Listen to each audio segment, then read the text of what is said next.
Vamos a compartir una presentación del PowerPoint que ustedes a su vez la tienen disponible en el campus.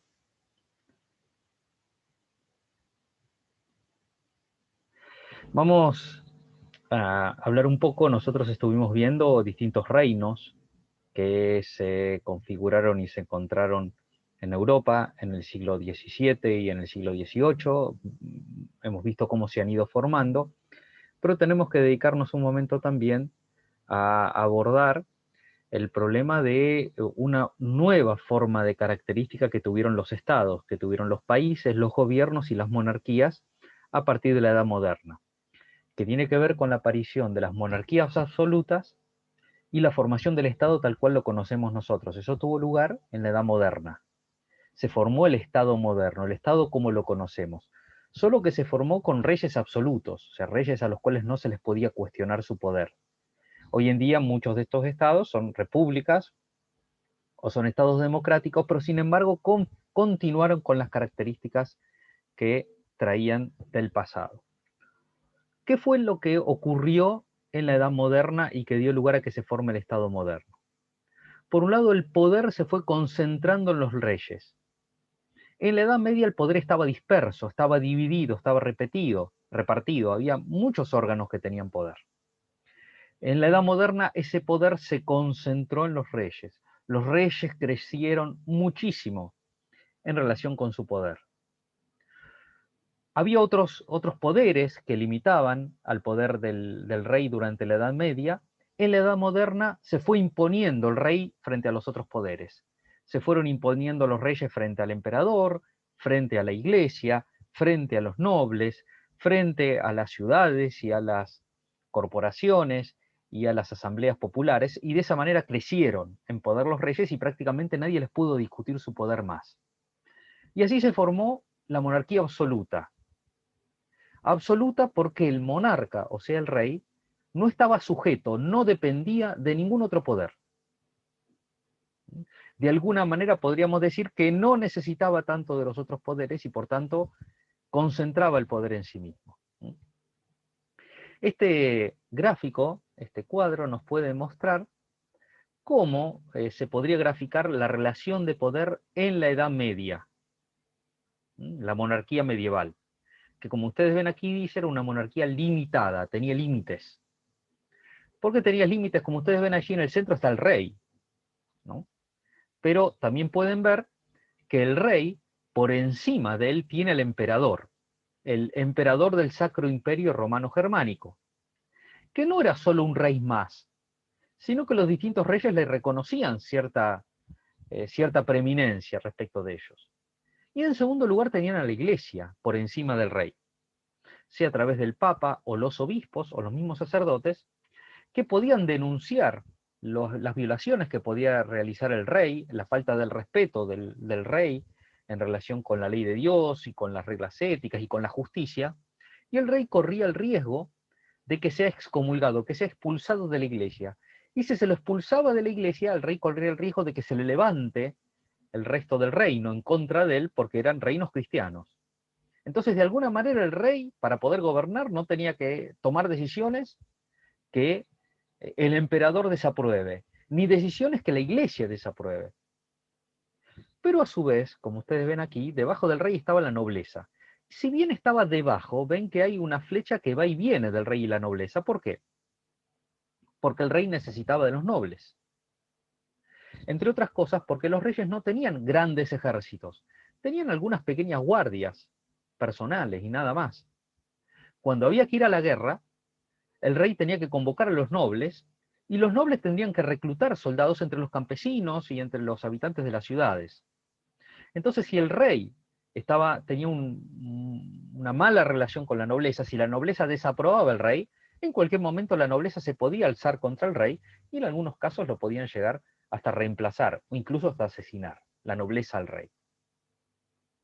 Y junto con la nobleza, debajo de la nobleza, tenemos las corporaciones, los grupos de artesanos, y las asambleas populares de las ciudades, que si bien estaban debajo de la nobleza y debajo del rey, el rey y la nobleza los necesitaba para que produzcan económicamente y eventualmente para combatir en el caso de una guerra. Entonces vemos que el poder estaba bastante repartido estaba de alguna manera desmembrado. En la Edad Moderna se produce una transformación que hace que el rey crezca en poder, se haga más poderoso. ¿Cómo fue esto? Bueno, por un lado al emperador lo empezaron a considerar un rey más. Y los reyes ya no se sintieron necesitados de obedecer a la iglesia como alguien superior, sino que la sometieron a la iglesia, la subordinaron al rey. Por otro lado, los reyes empezaron a crear ejércitos muy grandes, por lo cual ya no necesitaron a la nobleza. Hicieron a la nobleza dependiente del rey. Y la nobleza y el rey con el ejército sometieron las asambleas populares y sometieron las corporaciones de artesanos. De esa manera, cambia totalmente la forma de distribuir el poder, como podemos ver en este gráfico, en la Edad Moderna. El rey ya no depende del emperador, lo considera el emperador un rey más de su imperio, ya no depende de la iglesia, considera la iglesia como una súbdita suya, y por tanto que la iglesia debe obedecer al rey, y no el rey a la iglesia. El rey pasa a tener ejércitos propios, ejércitos profesionales, ejércitos muy grandes.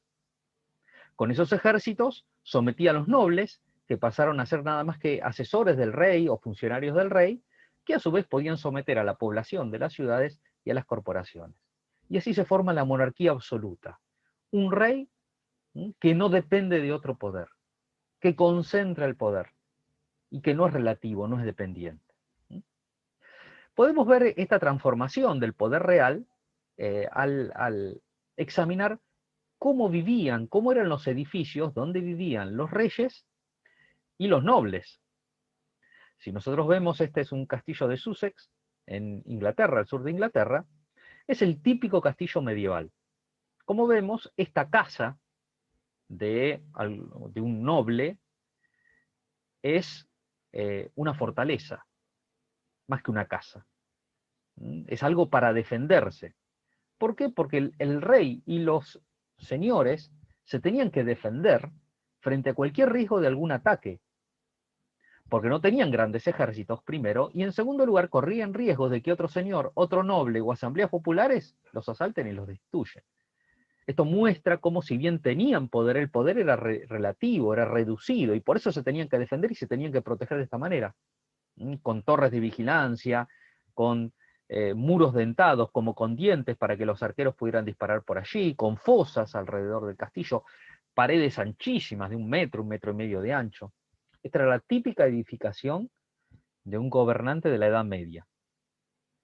En cambio, este castillo, el castillo de Chambord en Francia, nos muestra claramente cómo en la Edad Moderna la nobleza y la monarquía pasó a tener mucho más poder. Vemos que, si bien está rodeada de un muro, es un muro mucho más bajo, no hay torres de vigilancia, no hay dentados, hay jardines, no hay fosos.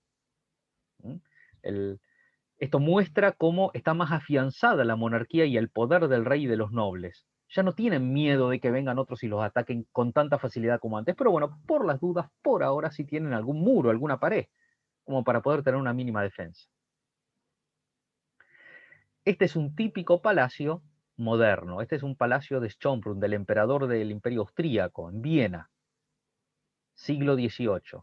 Vemos ya que este, en realidad, palacio no tiene nada de defensa. Más bien parece una casona, una mansión. Porque ya en este caso, el emperador o el rey no tenía miedo de que lo vengan a atacar, porque tenía sometidos a todos los otros. Y tenía guardias y ejércitos que iban a proteger y no iban a permitir que lleguen hasta aquí como para poder tener que defender este edificio. Este es el famoso Palacio de Versalles en París, construido por Luis XIV.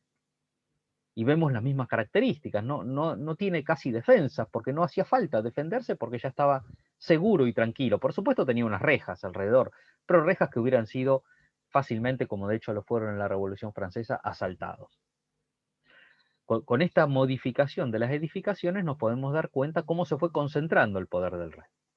Ahora, esta monarquía absoluta le dio al Estado, al reino, y que después va a ser el Estado lo que hoy son los países, algunas características que aún hasta el día de hoy existen. Por un lado, la idea de soberanía.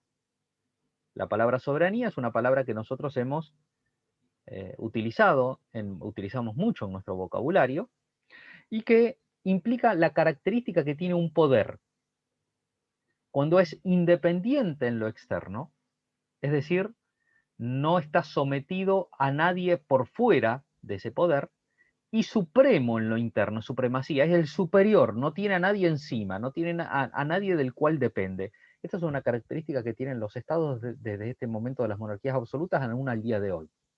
La nación, el Estado nacional, es soberano. ¿Por qué? Porque no depende de nadie, ni adentro ni afuera. Y eso lo tiene el Estado nacional, en nuestro caso la República Argentina. Las provincias no son soberanas, son autónomas, se pueden gobernar, pero dependen del gobierno nacional, dependen del Estado nacional, están subordinados a las leyes nacionales y a la Constitución. Entonces el Estado nacional, aún al día de hoy, es soberano, es el supremo, es el superior. La segunda característica que desarrollaron los estados modernos de las monarquías absolutas fue los límites territoriales claros. Los reinos quisieron tener claro hasta dónde llegaba exactamente, tener delimitado el territorio. En la Edad Media esto era mucho más difuso. Y nosotros vemos hoy en día cómo los estados se preocupan mucho para saber hasta dónde llega un estado y empieza el otro país. Y hacen tratados y reglas, si hay algún recurso natural lo utilizan, un río, una cadena montañosa, para delimitar hasta dónde llega mi poder y dónde empieza el poder del otro estado. En tercer lugar, se formaron ejércitos permanentes, ejércitos profesionales, como también había tenido el Imperio Romano, pero durante la Edad Media casi no existían. Es decir, cuando había una guerra, se recurría a personas que trabajaban siendo soldados y que se iban formando y educando como militares. Esto es un ejército permanente. Lógicamente, habitualmente en la guerra, cuando no alcanza con los soldados de los ejércitos profesionales, se reclutan tropas entre la población civil. Se produce la leva de tropas. Se convoca a la población civil a venir a combatir también, pero para complementar lo que son los ejércitos profesionales, que son los ejércitos permanentes. Con ocasión de la pandemia, por ejemplo, a partir de que no se cumplen con algunas restricciones, hay varios países que han recurrido a que el ejército intervenga en la sociedad civil y patrulle que se cumplan las restricciones. Así ha pasado en muchos países con ocasión de la pandemia, porque ahora hay ejércitos permanentes. Hay personas que aunque no se esté en guerra, están trabajando de militares, podríamos decir. Bueno, esto nació con las monarquías absolutas. Antes de la Edad Moderna, en la Edad Media, era muy pequeña la cantidad. Era una guardia que tenía el rey, nada más. En cuarto lugar, esta monarquía absoluta, como este poder quiso tener control sobre todo el reino, empezó a crear funcionarios, delegados del rey, para que gobiernen en cada lugar e informen al rey lo que estaba ocurriendo y administren la zona. Y así crecieron un montón los funcionarios públicos, las oficinas públicas, el aparato administrativo. Y como se puede advertir, tanto los ejércitos permanentes como el aparato administrativo tiene costo, demanda dinero, mucho dinero. Y por eso los reyes empezaron a tener muchos gastos. Empezó a crecer su presupuesto. El presupuesto es el plan de ingresos y gastos. Y si tenían muchos gastos, necesitaban muchos ingresos. Y empezaron a crecer los impuestos, porque había que atender a tantos gastos. Este crecimiento de los impuestos dio lugar a algunas revoluciones al final de la Edad Moderna, como ya sabemos, por ejemplo, la independencia de Estados Unidos, que justamente lo que incentivó la independencia fue un impuesto al té, al correo que le impusieron a los colonos norteamericanos. Y además una revolución, como el caso de la Revolución Francesa, en donde un impuesto fue la gota que derramó el vaso de la oposición del pueblo ante la monarquía absoluta en una situación de pobreza, y terminaron guillotinando, o sea, ejecutando, decapitando tanto al rey como a la reina. Y durante un tiempo se acabó la monarquía en Francia.